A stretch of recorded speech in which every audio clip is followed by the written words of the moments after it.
And you already trying to call me out my name, and you're already telling me I'm worthless, and you're already trying to degrade me. Now all of a sudden I can be in a sound sleep and I'm getting piercing pain from you either hitting me in my hip or the top of my head. You can't tell me it wouldn't happen. I'm not finna believe it. Can't nobody tell me that. Nobody. Even if he was having sex with them men, I can guarantee you some of them other men was doing some dirt too. I've been on the road all day, all week, and you ain't got no food ready for me to eat. And I was like, you been on the road all week and all day, and all you niggas together couldn't think of stopping to get y'all nothing to eat?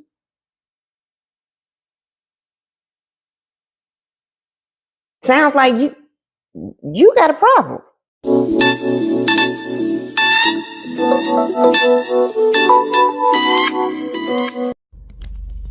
Hey, young world.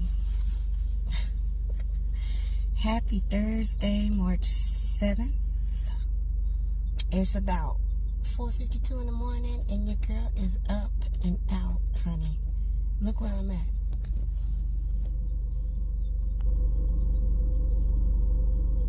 I done made it to the gym. You see, can y'all see those people out there hovering in line to get in?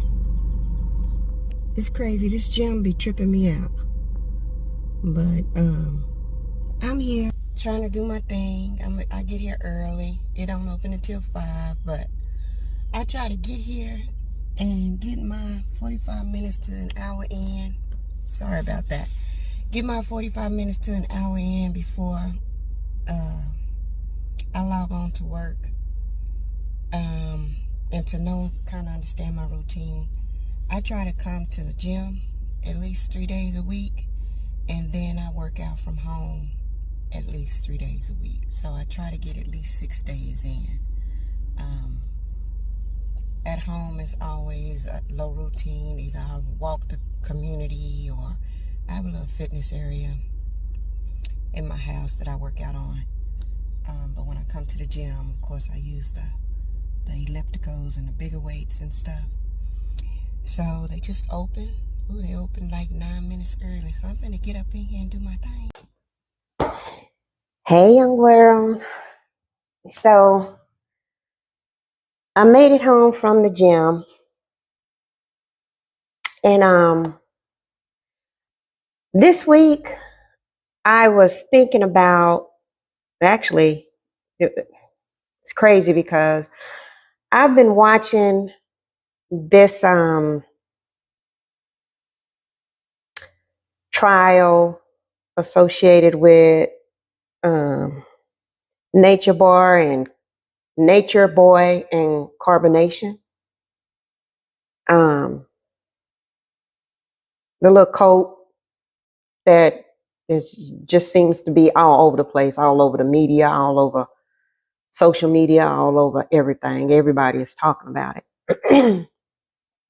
So I'm not even finna get into, what the masses are talking about or anything like that. I'm not even finna touch on most of that conversation, or most of that. I just don't even have the energy to do it. But what I did want to touch on, and which I touched on before in a previous vlog, is consent, which I think is very important. Before I get started, I want to read you guys something. So bear with me. So according to the CDC,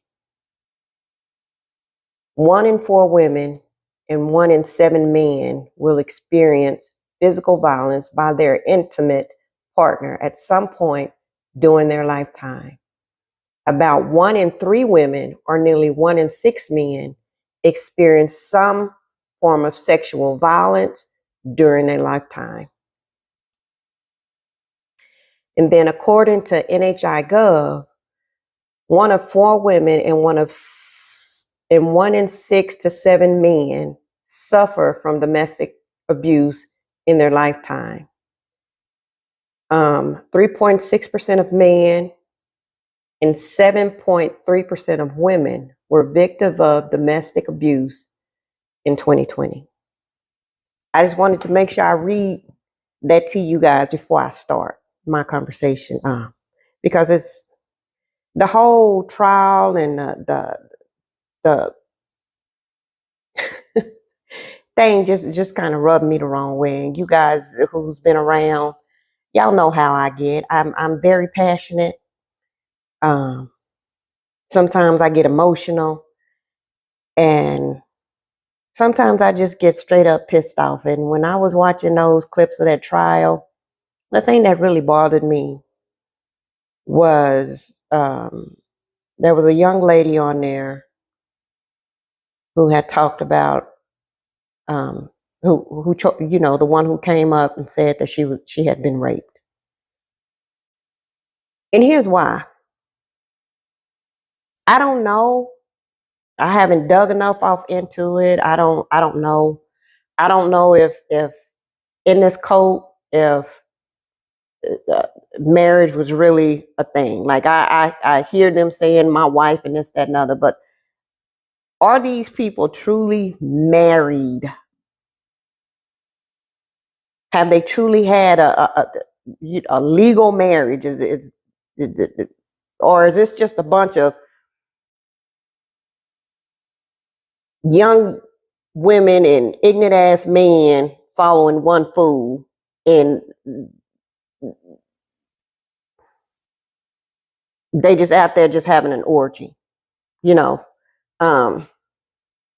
I know that they're referring to it as a polygamy cult and all this kind of stuff, which may be true. But I also keep hearing the term marriage thrown around, and I just can't see all that happening. You know what I mean? It's just that maybe my mind just ain't broad enough to just visualize it. But anybody can go in front of someone and say I do, and it not be a legal marriage. That's the point I'm trying to make. And I think that's what may have been happening in this situation. So you have a lot of young girls following this dumbass dude, and they stand up under a tree and say I do, and these fools really feel like that they're married under God, and they're not. It pissed me off, because in a marriage, in my opinion, a woman still and should continue to have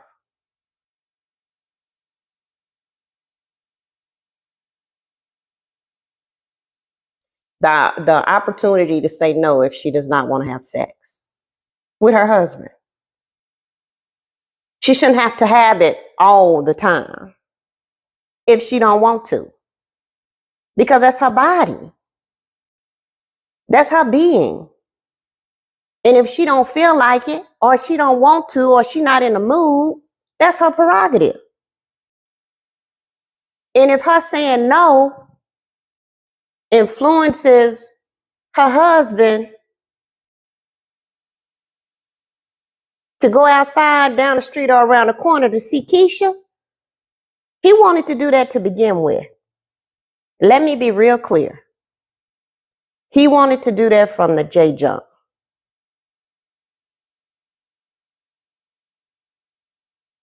Period. So I feel like a lot of times when women get married, men, not all men, but a great deal of men, then start considering or start seeing their wives as their property. They own them. You mine. Right? And sometimes when men see women as their property, and I feel like I can say this because I was in a situation, they no longer see you as a human being. They see you as a thing.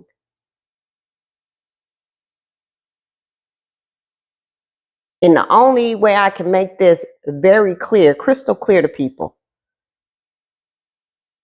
is by saying When a man goes out to his car and get in it to go for a ride,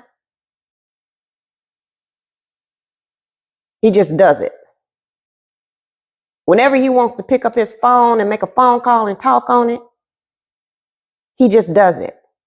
Because those are things, right? And when you in a marriage with a man who feels like you're his property, he feels like sex with you,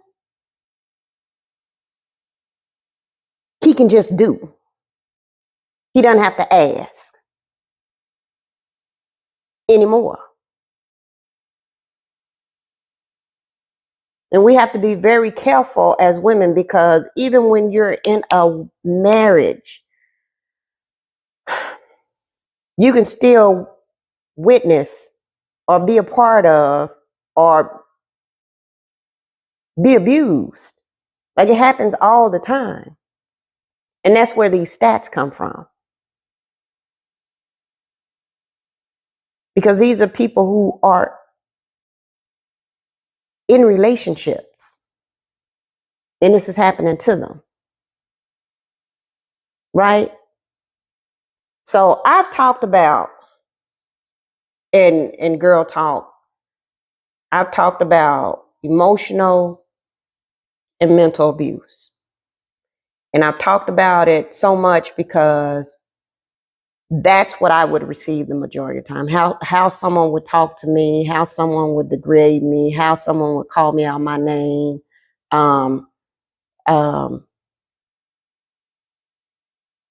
I was even stranded in a whole different state at one time, and he left me there. So just know it happens, right? I don't really touch on, and I'll talk about the strandedness on a different vlog, but I don't really touch on abuse physically, because in this relationship,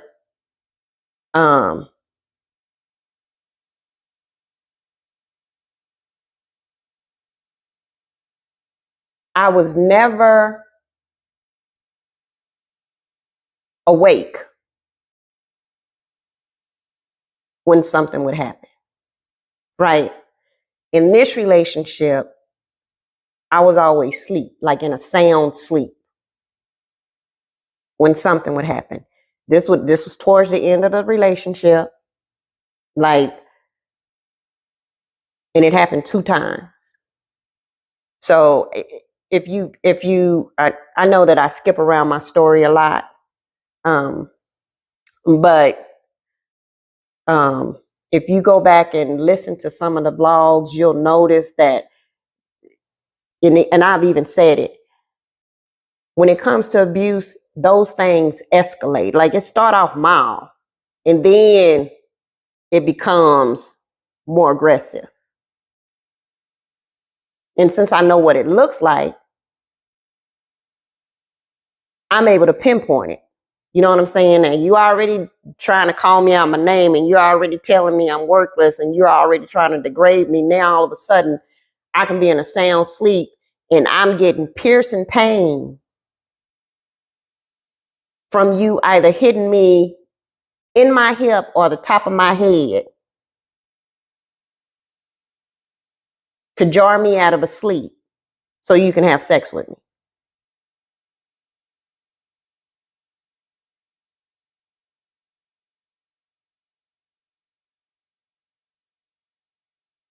So think about it. If you're in a sound sleep and you're woke up, you're still kind of like not quite there. So if someone is then thus on top of you, the consent is out the way. Like, you haven't said, it's not like I'm sitting here in pain. So there's no damn way I'm sitting here telling you, yeah, baby, let's have sex.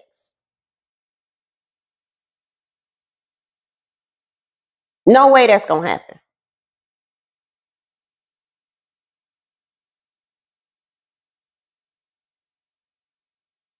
Right?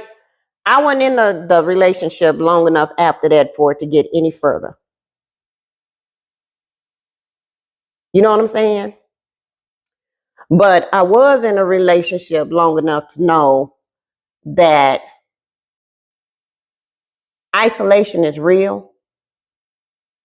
And I feel like this dude in this carbonation coat took those women and these ignorant ass men that decided to follow him across the country, out of the country, over the Great Sea, whichever one he took them on, to do that specifically, to isolate them. That was his whole motive. I don't think it had anything to do with it being cheaper somewhere else. I don't think it had anything to do with how bad the United States was. I think it had everything to do with he has found some people incompetent enough to follow him, and he could take advantage of them. And that's what he did. So all these babies, all these young girls is in a different countries, because from what I understand, they got kicked out of multiple of them. But in all these other countries, getting raped and abused by him. And you can't tell me, with all these other men in the house, that they probably was raping and abusing them women too. You can't tell me it wasn't happening. I'm not finna believe it. Can't nobody tell me that. Nobody. Even if he was having sex with them men, I can guarantee you some of them other men was doing some dirt too.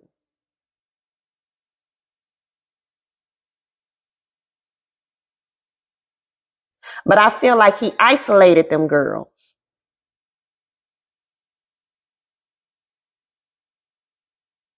I really do. And the reason why I talk about isolation is because if you guys remember when I talked about my situation, and when I was dating my ex-husband, I had told my mama some things. So my family some things. So when I got married to him, I had promised him not to tell him. Right. Take whatever issues we had in the house outside of the house. And what I need people to understand is that when you are isolated, or even if you isolate yourself, that's when you put yourself in a very bad situation where you can get hurt.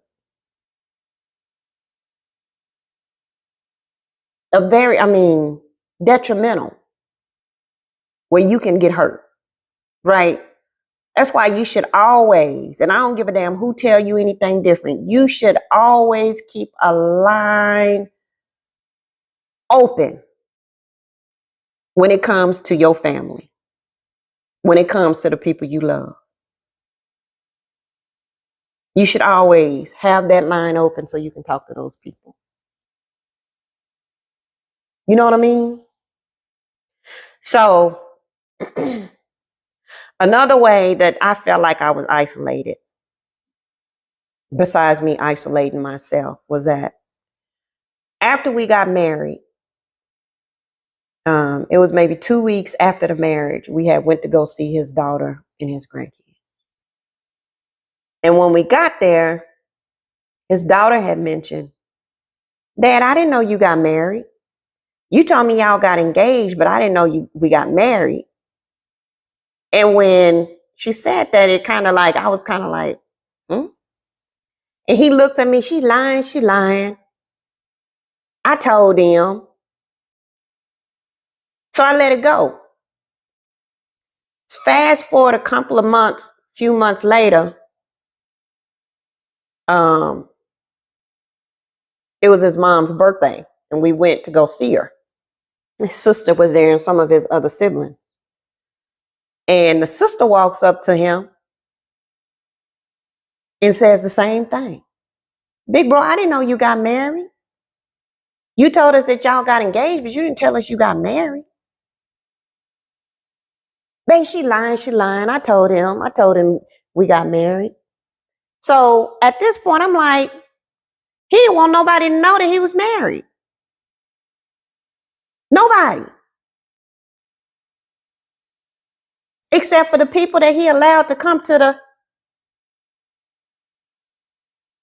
the wedding, which was his club people. He didn't want his family to know.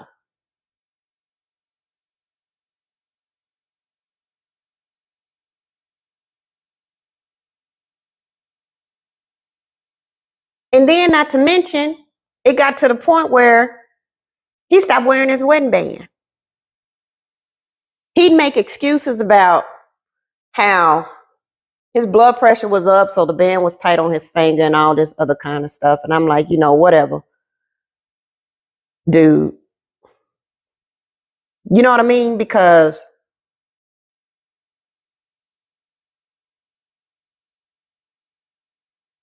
I feel when it comes to weddings, I feel like the circle of marriage and all that kind of stuff is very important when it's symbolized through the band. And the fact that you could take your band off for whatever generic ass reason why you don't want to wear it is kind of telling of where your mind is. So honestly, I felt like, in my mind, those are other forms of isolation. Besides someone just taking you away from your family and you not telling your family things, I think when you get in a marriage and that individual is not telling no one that they married to you, people of substance, people that you would think is important, to me, that's another form of isolation. Right? And then during the same time, they feeling like you their property. They feeling like you their property and you supposed to be doing everything that they tell you to do. How they want you to do it. The way that they want you to do it. When they want you to do it. And that's how I feel like this dude Nature Boy was with these followers. He felt like he owned them people.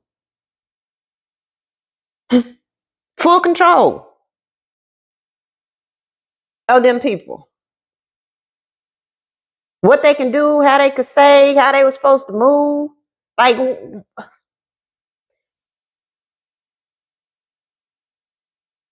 why would you allow someone that much power over you? That don't even make sense. But again, these were young girls. Like, I'm looking at them. They couldn't be. They younger than my daughters. Much younger than my daughters. And they say this been going on for almost a decade. So the whole time I was dealing with this fool, my ex-husband, he was dealing with these females and men taking advantage of them like that. Taking their money and everything. College tuition. Right? So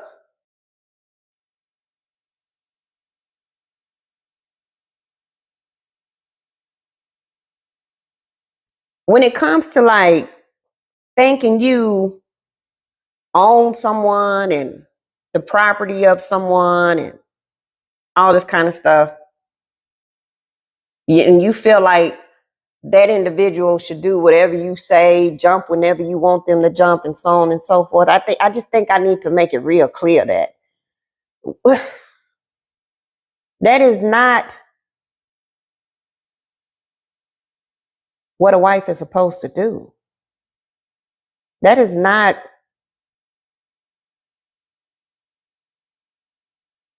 Women are still their own people, their own person after they marry you. Like, I get so frustrated because you can pull up all types of little channels on YouTube, Facebook, maybe even Instagram. I don't do TikTok. But you have all these men out there talking about how if You don't greet your husband the right way, or make it peaceful in your home for your husband, or do the things that your husband won't, he'll go find it somewhere else.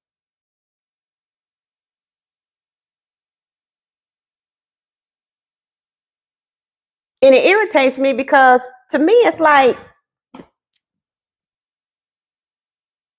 is the woman the only one who's supposed to govern themselves that way in a marriage, in a matrimony? Like, men don't have to be respectful to their wives no more? Like, I really feel like some of those stations be coercing the females to accept disrespect. And that ain't cool. Like, a man is not supposed to respect his wife, honor his wife, love his wife, be peaceful to his wife. That's not supposed to happen. Because I can promise you, honey,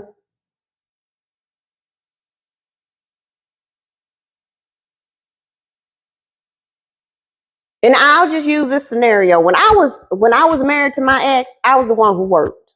Now, keep in mind, I told y'all already, he was 11 years older than me. So if I'm 49 when we got married, he was 60. So he was retired.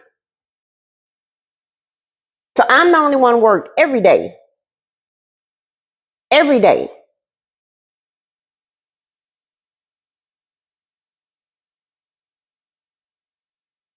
So I'm thinking, since I'm working every day, surely as my husband, you're going to do more than sit on your ass and cut the grass.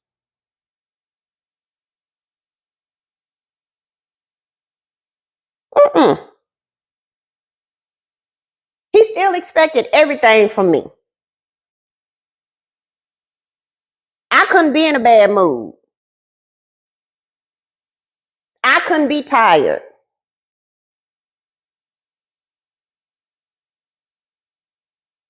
He wanted me to cook his meals 2-3 times a day while I was working. And you a grown man.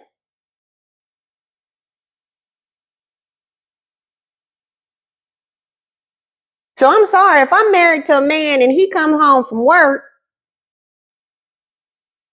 and he's having a bad day, and because he's pissed off at someone at work, he takes that pissivity off on me, I'm not finna say, baby, let me rub your back. Absolutely not. But if you come through that door and I sense that you had a bad day and I ask you, you all right, you want to talk about it, and you come at me the right way, then we can have a conversation.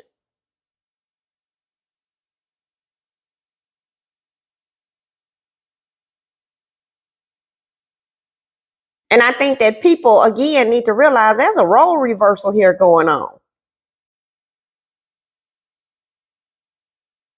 In these days and ages, I want to say over the past 5 to 10 years, women have become the breadwinners. And I can't speak for the people who are in their late 20s, 30s, who feeling like they relationship experts. I can't speak for y'all at all, because I've always been a breadwinner in my house. And maybe that's part of the problem, because I've always been on my grind.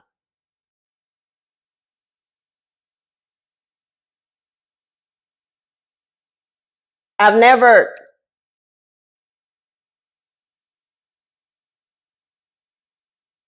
I don't know. I just don't get it, to be honest with you.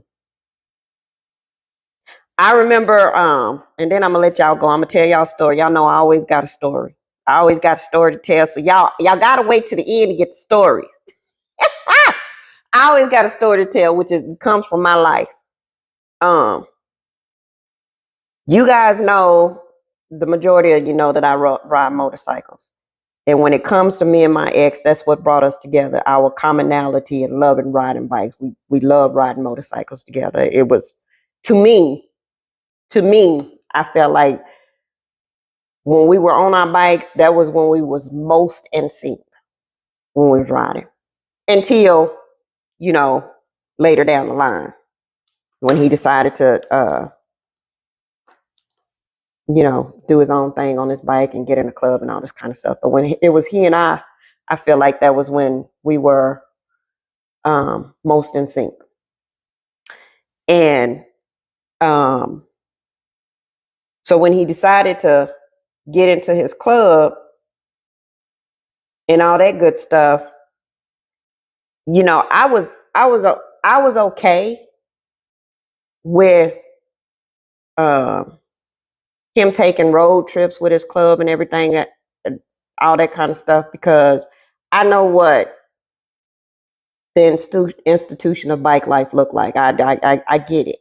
You know what I'm saying? So it don't bother me. That's one thing I had told him I would never take away from him is his riding. Like, I was never that chick, because I don't want no one to take that away from me. I want to ride when I want to ride, and I don't want no one to say, well, I can't be with you if you can't ride. So I'm not going to be that person in reverse. I'm going to always expect for someone what it is that I can give. And that's what I could give him. I was like, I don't care if you're in a bike club. I don't care if you riding, if you have to go make runs for a week. None of that shit bothered me. But I remember when he had went on a run, and when he came back, he was coming back, and I had the house clean. I cooked for him. I had his favorite drink out. I was like, I'm gonna make sure when my baby come home, honey, everything is straight from it. So when I hear his bike coming up, I run out and I hit that garage door, and I'm standing at that garage door in my little sexy outfit, and I'm just waiting for him, right? Come in, feed him, make sure he got off the road, see how the trip was, all that kind of whoop-de-whoop. And when he get off his bike, he's like, what you standing there smiling for? I'm like, babe, happy you're home, glad you made it safe. All the things that a wife would say. Cooked for you, you ready to eat? All this kind of stuff. He say, you act like it's not your job to have food ready for me when I get home from my trips.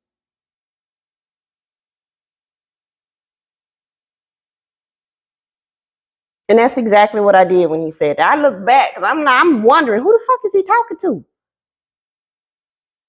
Who is he talking to? And I was like, no. I didn't think it was my job to make sure it happened, but I wanted to do it because, I want to please you. I wanted to make sure you had something to eat, right? Did it please him? No, because he had a stink attitude. I don't know what happened on this trip, but he brought it home. So he went on his next ride with his homeboy. And this time he left a day early because y'all know what I was dealing with. I've shared what I was dealing with. So it was still some dealing like that. And so me being who I am, I'm sorry, I'm just not going, you just can't buck me. You can't. You just can't talk to me like I'm crazy and think I'm not going to say nothing back. I'm just not that female. Absolutely not. And so he was like, well, I'm just going to go to my daughter's house before the ride. I'm just going to go over there and stay with them before the ride. I was like, okay, whatever. Do what you feel like you need to do. So he left the day early, and I don't know if he stayed with his daughter or not. I have no idea where he stayed because he didn't contact me until he was where he was supposed to be on his bike trip to let me know he landed there. Okay. So I ain't heard from him until he got to where he was supposed to go. That's 2 days. And so he comes back because they typically go a total of 5 days, and then they come back from their run. And when he comes back, he comes in the house and he's looking around like, Where you been? Because the house is spick and span. My house is always clean when I'm the only one here. Like, it's 2,200 square feet. I ain't finna make that much mess. So I'm only using like 3 rooms. The kitchen, living room, you know, I'm not all over the place. So I said, here, where else am I gonna be? You ain't cook me no food. I've been on the road all day, all week, and you ain't got no food ready for me to eat. And I was like, you been on the road all week and all day, and all you niggas together couldn't think of stopping to get y'all nothing to eat?